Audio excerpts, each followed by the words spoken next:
in his eye. His new shoes were tied, his bag zipped up tight, and inside he was frightened, but it was more like excitement. He couldn't hide it as he ran through the gates like lightning.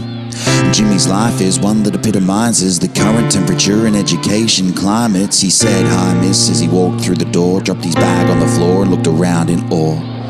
Other children walked in, bright-eyed, wearing a grin. He said, "Hi, I'm Jim," and then started to skim the room, looking for all the essentials. He asked his teacher, "Miss, where are the pencils?" Then he saw a special big art table over in the corner with a big art label. With a grateful spring in his step, Jim leapt towards the table, but before he got there, the teacher said, "Everybody, unpack your bags, put your books on your desk, and then grab your name tags." Jim would have to wait to create. He felt sad, but his teacher stated no time to waste. He was agitated, but he followed the class. He organized his desk and then finished the task. Then asked Miss, "Could we do art?" And she replied with a smile, "No, it's time to start."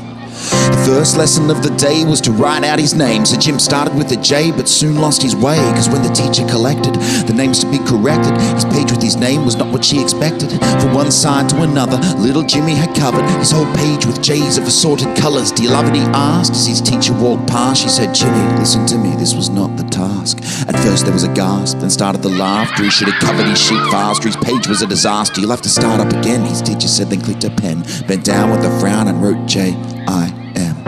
So it began. The rules of school now command just another square peg to round at the end. He tried to blend in with others, but he just wanted to smother his book cover in colors because it bothered him to see a blank page looks unhappy. He knew exactly how to treat it. Colors what was needed, but when the teacher heeded his attention, she screamed and said, "Look at your book, now it's all graffitied." His first year was grueling, following the school rulings. He tried to hide what he was doing, but his teacher would find it and threw him into detention. But the lessons were boring, it was just talking, so he'd start sketching. And he tried to subside it, and he tried to hide it, but it was like he was being guided by something that resided. It was deep down inside him, it was exciting, it supplied him, so he kept riding that high that art would provide him. And when he asked his teacher why we only did art on Friday, she retorted, "It's not as important as your writing." A slight pattern was emerging. He was battered but started working out what really mattered when they said learning.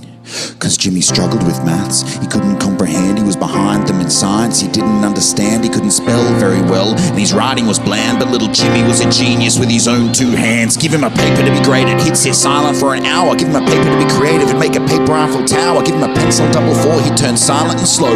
Give him a pencil and say draw, he was a goddamn Picasso. But if you asked the class who they thought was the smartest, little Jimmy was the farthest. He was just a good artist, he never passed with great marks. If it wasn't arts, he was pathetic, cause little Jimmy was just silly because he was non-academic. So year by year and teacher by teacher, Jimmy's love of art, his most distinctive feature, was beaten out, for want of a better word. He let his colours adjourn and knuckled down with his work. And when he turned 13, Jimmy's apple was rid of that worm. He didn't draw or squirm, he'd finally learned how to learn. Turned a corner, went through the roof, caught up with maths. His reading improved, he could spell really well. He had found his groove, he was getting much smarter. All he had to do was lose that need to constantly create, that need to feed his artistic state. And once that abated, his schoolwork was great, and he could concentrate on all the things that made him smarter, all the things that really mattered, like punctuation, like spelling and grammar. And he hammered him with academic stamina. Yeah, he just had to lower that artistic anima. Yeah, I'm proud of you, his teacher said with a smile, and piled praise on the newly reformed child. And he compiled these skills that helped him in life. His silly need to create had just gotten him in strife. Now he thrived, fulfilled his academic potential, just had to learn the right way to use his pencil.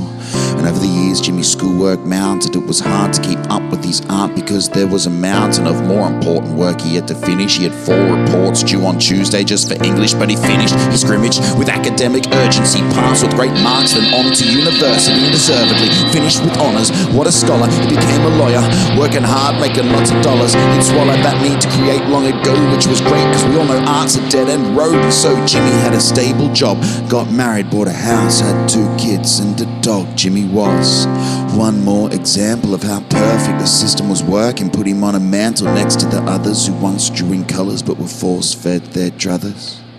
Then one day, Jimmy stayed back later, working hard on a case, and there was lots of paper all over his desk. It was a mess, he was stressed, but he had to finish this work. He had no time to rest, and as he pressed his hands up against his temples, he looked down, saw a law book and a red pencil, and he knew he wasn't meant to, but it was a bland book cover, and he thought to himself, it could do with some colour.